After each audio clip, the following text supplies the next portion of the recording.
Ariane Eteka, bonsoir. Bonsoir Romuald, comment vous allez? Ça va, nous allons bien. Nous tendons vers ces périodes que vous aimez beaucoup. Vous me l'avez confié, les fêtes. Oui, qui n'aime pas les fêtes? Ah non, mais ça pourrait être des opportunités de soucis pour d'autres parce que, voilà, on dépense beaucoup. Je peux vous assurer que quand même c'est un état d'esprit. Ça devait être un état d'esprit. Voilà, maître, bonsoir.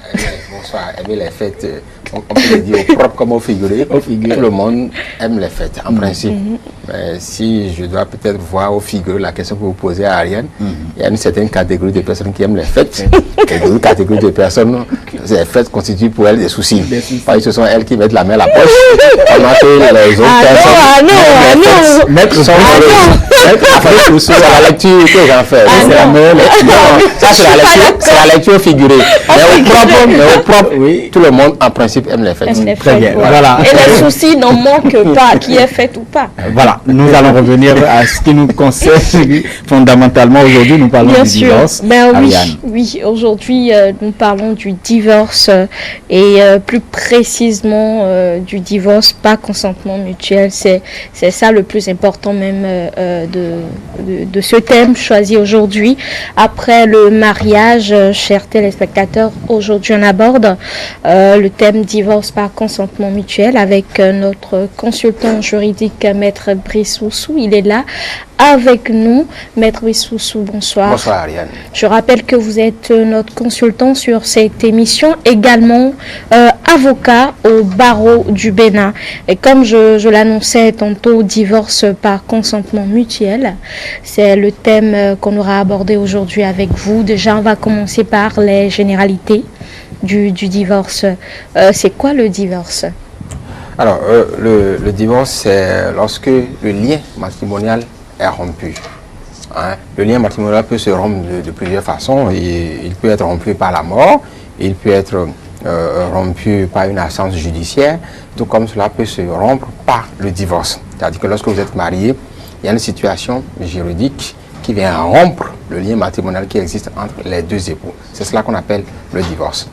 Comme vous l'avez dit, nous allons aborder aujourd'hui le divorce par consentement mutuel parce qu'il existe en fait au niveau de la rupture du lien matrimonial qu'est le divorce. Il existe deux grandes sortes de divorce. Il y a le divorce pour faute, ça on va peut-être le voir à une prochaine émission. Mais aujourd'hui nous allons parler, comme vous avez voulu m'inviter pour qu'on en parle, du divorce par consentement mutuel. Donc le divorce par consentement mutuel, c'est le divorce le plus simple parce que comme l'expression le dit, c'est un divorce qui est fait par consentement mutuel, c'est-à-dire les deux époux s'entendent pour divorcer. Et l'autre forme de divorce qu'on pourrait voir, si vous le souhaitez à notre émission, le divorce pour faute, où l'un des époux accuse l'autre de quelque chose et c'est la base de cette accusation qui sert au divorce. Alors déjà, quelles sont les exigences de ce genre de divorce, le divorce par consentement mutuel? Voilà. On va peut-être y revenir. Comme je l'ai dit, le divorce, généralement les causes de divorce qu'on connaît habituellement, c'est le divorce pour certaines, qui aboutit, enfin qui est dans la catégorie de divorce pour faute. Et généralement ce qui cause ce genre de divorce, comme le dispose l'article 234 de la loi portant Code des personnes et de la famille en République du Bénin, c'est généralement pour absence déclarée de l'un des époux ou bien adultère de l'un des époux, encore que cela n'a plus une cause tellement péremptoire. La condamnation de l'un des époux à une peine afflictive et infamante, un mari est condamné à la réclusion criminelle à perpétuité, ça peut être une cause de divorce. Défaut d'entretien, c'est-à-dire la femme n'entretient pas l'homme ou l'homme n'entretient pas la femme. Il faut voir ça dans les deux sens, parce que la loi dit que chacun doit contribuer aux charges du ménage dont l'entretien de l'autre selon les facultés contributives de chacun. Si c'est la femme qui gagne plus que l'homme, elle doit contribuer plus que l'homme dans le ménage. Généralement en Afrique, si vous le dites dans une famille, la famille commence par se casser. Ça c'est une parenthèse.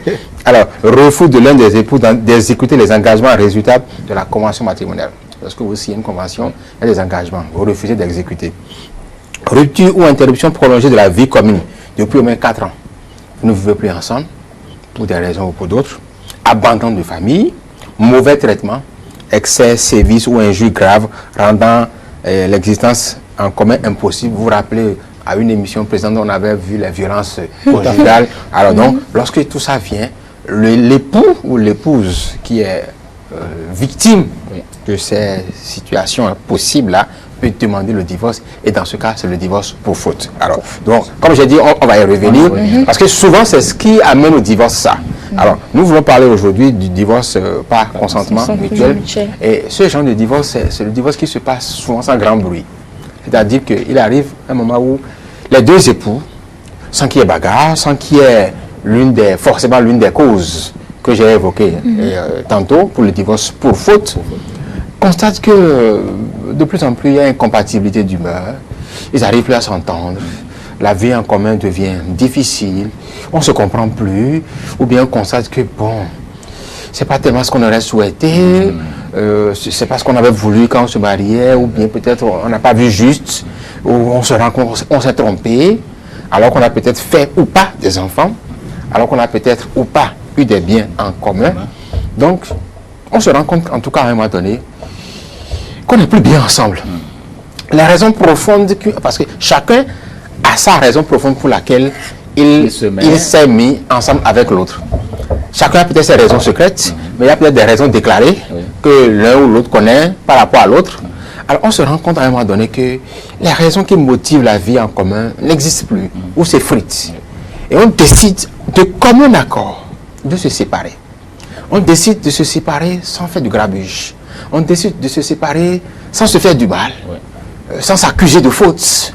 On décide de se séparer sans faire du mal aux enfants si on en a déjà. On décide de se séparer sans mettre les biens en difficulté si on en a déjà en commun. Bref, on décide de se séparer dans le calme. Et donc, il peut arriver, on en a déjà vu, moi j'en ai déjà traité, pendant que j'étais stagiaire, même depuis que je suis inscrit. Donc, beaucoup d'avocats le font, de plus en plus même. Il peut arriver qu'on décide de se séparer. Et ce n'est pas les divorces que vous connaissez où il y a du bruit, on s'insulte, les familles en dedans, voilà, et puis il y a de la bagarre, on se convoque, c'est moi qui vais prendre tel bien et pas toi, les parents, la famille est mêlée. C'est pas ça. On décide de se séparer, simplement comme ça. Ça, c'est une séparation de grande responsabilité. Voilà, on se sépare de commun accord. C'est séparation de commun accord. Ah oui, parce que vous êtes responsable. Par consentement mutuel. Alors, le texte dit, l'article 221 et 222, je vais vous lire, le divorce peut résulter du consentement mutuel des époux constaté par le tribunal civil ou une décision judiciaire prononçant la dissolution du mariage. Le divorce par consentement mutuel peut avoir lieu sur demande conjointe des deux époux par suite d'un accord postérieur constaté devant le juge au contentieux.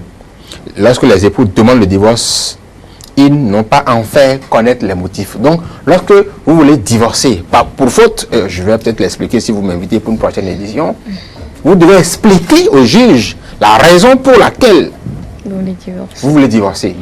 Et le juge est tenu, c'est la loi qui lui donne cette obligation, de tenter obligatoirement et préalablement de concilier.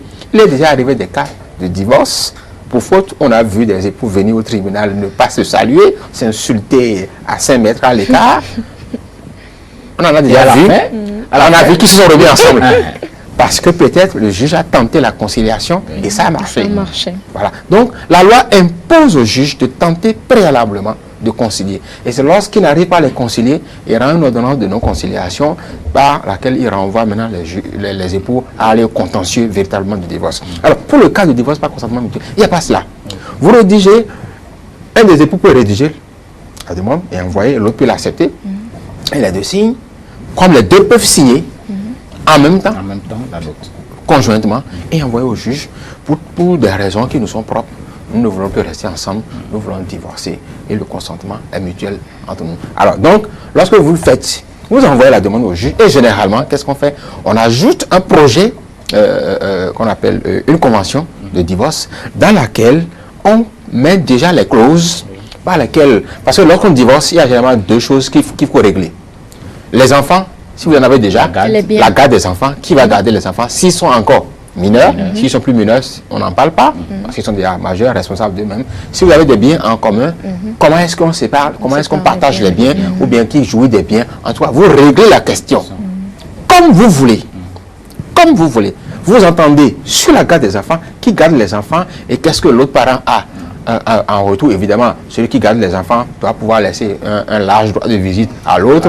Si c'est un bien que vous avez en commun, on peut dire que l'un en jouit pendant que l'autre peut-être n'en jouit pas, ou bien vous vous arrangez, ou bien on va vendre le bien, on va se partager les prix. Enfin, vous vous entendez sur quelque chose. L'essentiel, comme le dispose la loi portant code des personnes de la famille, c'est que les clauses de la convention de divorce par consentement mutuel ne heurtent pas l'ordre public et les bonnes mœurs. Alors, lorsque vous ne heurtez pas l'ordre public, lorsque vous ne heurtez pas les bonnes mœurs par rapport, parce que l'ordre public, c'est ce que la loi impose qu'il faut faire au minimum, obligatoirement. Lorsque tout ce que vous proposez dans la convention n'est pas en contradiction avec les principes basiques de la famille et de la société, ben, le juge valide, homologue prononce votre divorce par consentement mutuel et homologue la convention de divorce par consentement mutuel que vous lui proposez. S'il y a des choses à corriger, il vous propose, c'est pas lui qui change, il vous propose de la corriger, il vous explique pourquoi vous devez corriger, et vous corrigez, vous signez, vous le ramenez, et il homologue la convention et prononce votre divorce par consentement mutuel, et vous vous séparez tranquillement. C'est une procédure qui est très rapide. Généralement, la procédure de divorce pour faute, elle dure peut-être 1 an, parce que comme le juge est tenu de conseiller les parties, généralement le juge, il va lentement, en espérant que les gens pourraient à nouveau se comprendre. Généralement, le juge de l'état des personnes ou des affaires matrimoniales, il va toujours lentement. Il ne se presse pas. Parce qu'on espère toujours, vous savez, la famille est la base, le socle de base de la société. Alors, si on arrive à disloquer facilement et rapidement les familles, c'est mauvais pour la société. Voilà pourquoi les juges espèrent, traînent un peu, en espérant que ça va se corriger. Mais si au bout du rouleau, ils constatent que ça ne se corrige pas, il va prononcer le divorce, forcément, il va le prononcer. Donc, dans le cas de divorce par consentement mutuel, il n'y a rien de tout cela. Vous y allez, et généralement, quand tout est OK, quand tout va bien, quand toutes les pièces que vous avez envoyées sont en règle, lorsque la convention est bien rédigée, il n'y a pas de choses à corriger pour qu'on vous renvoie, corriger et revenir. Lorsque vous discutez devant le juge, il constate que c'est vraiment 2 personnes qui ne veulent plus rester ensemble et que tout va bien. 1 ou 2 audiences, c'est fini. C'est fini. Vous avez entendu votre demande dans le mois ou les 2 mois qui suivent, lorsqu'il y a audience et que les audiences sont utiles, que vous êtes présents vous deux, c'est fini. Le divorce est prononcé. Alors que quand c'est pour faute, ça dure des mois, parfois 1 an, parfois 2 ans. Et il faut parfois faire appel. Alors que dans le cas d'espèce, il n'y a rien de tout cela. Vous y allez et puis ça s'arrête là. Alors, il est important de le rappeler parce que peut-être beaucoup de citoyens ne savent pas que ce mode existe. Alors, les gens parfois veulent divorcer, sont prêts à divorcer, mais ne savent pas qu'il faut passer par là et vont au contentieux, alors que c'est tellement... Il y a quand même cette voie qui est plus... Voilà, donc il est important de le faire. Et puis bon, comme je l'ai dit, lorsque vous voulez le faire, si vous sollicitez les services d'un conseil, il pourra vous aider. Comme je l'ai dit, pour avoir un conseil, c'est simple. Il faut rentrer dans un commissariat ou au tribunal, vous regardez ce tableau, vous choisissez un homme qui vous plaît ou un confrère, un conseil que vous connaissez déjà, vous allez vers lui. Et puis vous lui posez votre problème, il va vous aider, il va vous apporter son expertise, vous aider à rédiger cette convention-là, par exemple, parce que lui, il est expert en la matière, pour que le juge ne vous dise pas non, il y a ceci à corriger, ceci avec les bonnes mœurs, ça va vite et ça ne coûte pas cher les services d'un avocat. Voilà. Je crois que c'est... Bon, ma question. C'est déjà brossé. Non, mais je crois que pourquoi divorcer? Pas divorcer. Il faut poser la question aux personnes qui divorcent, mais généralement, vous voyez, c'est pour une ou l'autre des raisons que j'ai évoquées, généralement dans le cas du divorce, pour faute, lorsqu'il y a des situations intenables, on n'arrive plus à s'entendre, ça ne va plus dans le couple. Moi, je pense qu'il y a un bonheur, certainement. Ça peut être des crises de maturité de aussi, votre couple. Oui, c'est possible. Et si c'est des crises de maturité, si vous allez devant le juge pour divorcer, lorsque je dis que le juge est tenu de tenter la conciliation, en vous posant la question et en essayant de faire chez vous ce qu'on appelle la maïotique socratique, c'est-à-dire on fait accoucher les esprits, on vous pose des questions, des aspects auxquels vous ne pensiez pas, en vous posant des questions et en discutant avec vous, vous vous rendez compte peut-être que vous êtes dans une erreur et qu'il faut peut-être ne pas prendre ce pari, ne pas prendre cette voie-là. Donc le juge parfois peut aider à ne pas faire le divorce par erreur, si tant est que c'est une erreur de divorcer, mais si tant est que vous arrivez à une situation où vous devez vous séparer, parce que comme je le disais, il y a certainement un bonheur à se marier, à vivre marié, mais il y a certainement un malheur à rester ensemble si les conditions ne sont plus bonnes, parce que si on n'est pas heureux Si on ne se lève pas chaque matin, on sent le bonheur d'être dans un couple. Il ne sert à rien de rester. s'infliger. Mais si on peut toujours faire des sacrifices, il y a parfois des parents qui ne sont plus tellement enclins à rester ensemble, mais en regardant peut-être les enfants ou leur avenir, on se dit, bon, pourquoi pas. Et peut-être en regardant cela, par la force des choses, de rester ensemble, les liens peuvent reprendre. Ça, c'est possible. Donc, vous voyez, tout ça est relatif. Mais la génération actuelle ne voit pas les enfants, hein, maître. Oh, vous savez, quand vous parlez de la génération actuelle, vous parlez peut-être des jeunes à leur âge de jeunesse aujourd'hui. Lorsque vous devenez beaucoup plus adulte, lorsque vous devenez père et mère de famille, vous ne voyez plus les choses comme vous les voyez quand vous étiez jeune. Lorsque vous avez 3-4 enfants, vous ne voyez plus les choses comme vous les voyez quand vous avez. C'est plus facile peut-être pour celui qui a un enfant de divorcer. Il est plus facile pour lui de reconstruire sa vie. C'est peut-être un peu plus facile ou un peu plus difficile pour celui qui a 2 enfants. Mais celui qui a 4-5 enfants, se séparer, reprendre la vie, ce n'est pas aussi simple que cela. Lorsque vous venez de vous marier à peine, vous n'avez pas encore d'enfant, c'est peut-être encore facile de se séparer et de reprendre. Lorsque vous avez fait à peine un enfant, c'est encore facile. Mais lorsque le nombre d'enfants augmente, lorsque vous avez fait beaucoup d'années ensemble, lorsque vous avez construit des choses ensemble, il est difficile. Mais dans ces cas-là aussi, quand il n'y a plus un bonheur vraiment à vivre ensemble et que c'est rien que des malheurs ou bien c'est rien qu'une instabilité, pas une paix de cœur du tout, lorsque vous vous réveillez le matin, lorsque vous voyez votre conjoint, mais ça ne va pas, ça vous inspire tout sauf du bonheur, peut-être qu'il faut, je ne vais pas dire aller tout de suite au divorce, il faut peut-être réfléchir et commencer à se demander s'il faut toujours rester ensemble. Il ne faut pas encourager à aller au divorce tout de suite, il faut encourager à mûrir la réflexion et se demander s'il faut toujours rester ensemble ou bien il faut se séparer. Parce que mon rôle et le rôle en général n'est pas d'encourager les gens au divorce, c'est d'encourager les gens à solidifier les unions, à solidifier leur famille.